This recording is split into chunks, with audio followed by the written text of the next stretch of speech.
হাসপাতাল এবং পুরসভার আশ্বাস দিয়েছেন অভিষেক বন্দ্যোপাধ্যায়। বীরেন্দ্র জিতলে কালচিনিতে হাসপাতাল এবং পুরসভা হবে। কালচিনি তৃণমূল প্রার্থী বীরেন্দ্র ওরাও গতকাল কালচিনি সভায় এই বীরেন্দ্র ওরাওয়ের সমর্থনে আশ্বাস অভিষেক বন্দ্যোপাধ্যায়ের। আপনাদের দাবি এখানে পুরসভা এবং হাসপাতাল। আপনাদের যে দাবি, আমি কথা দিয়ে যাচ্ছি, বীরেন্দ্রকে আপনারা আগামী দিন ঘাসফুল চিহ্নে ভোট দিয়ে, জোড়া ফুল চিহ্নে ভোট দিয়ে, বীরেন্দ্র জিতলে কালচিনিতে হাসপাতালও হবে, পুরসভাও হবে। এবং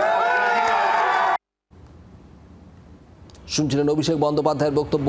কালচিনিতে গতকাল সভা করেন, রোড শো করেন, আর সেখান থেকেই অভিষেক বন্দ্যোপাধ্যায় তৃণমূল সর্বভারতীয় সাধারণ সম্পাদকের এই আশ্বাস। কালচিনিতে পুরসভা এবং হাসপাতালের দাবি রয়েছে স্থানীয় মানুষের, এবং তাদের কথা মতোই এই পুরসভা কালচিনি পুরসভায় উন্নীত হবে এবং সেখানে হাসপাতাল হবে, এই আশ্বাস দিয়েছেন অভিষেক বন্দ্যোপাধ্যায়। বীরেন্দ্র ওরাও কালচিনি তৃণমূল প্রার্থী গতকাল বীরেন্দ্র ওরাওয়ের সমর্থনে রোড শো জনসভা করেন। তপন দেব আমাদের প্রতিনিধি রয়েছেন। তপন, কালচিনিতে পুরসভা এবং হাসপাতালের আশ্বাস দিয়েছেন গতকাল অভিষেক বন্দ্যোপাধ্যায়, কি বক্তব্য স্থানীয় মানুষের?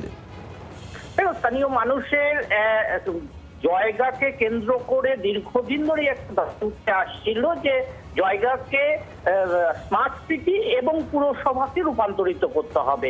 এর আগেও বাম আমলেও কিন্তু পুরসভা করার ঘোষণা করা হয়েছিল, কিন্তু তা হয়নি। দীর্ঘ এই 15 বছর কেটে গেছে, সেই মুহূর্তেও কিন্তু জায়গাকে পুরসভায় রূপান্তরিত করা হয়নি। কেন্দ্রীয় সরকার স্মার্ট সিটির নাম ঘোষণা করেছিল, সেখানেও জায়গাকে স্মার্ট সিটির অন্তর্ভুক্ত করা হয়নি। জায়গা ভৌগোলিকভাবে আন্তঃরাষ্ট্রর ক্ষেত্রে একটা বড় ভূমিকা পালন করে।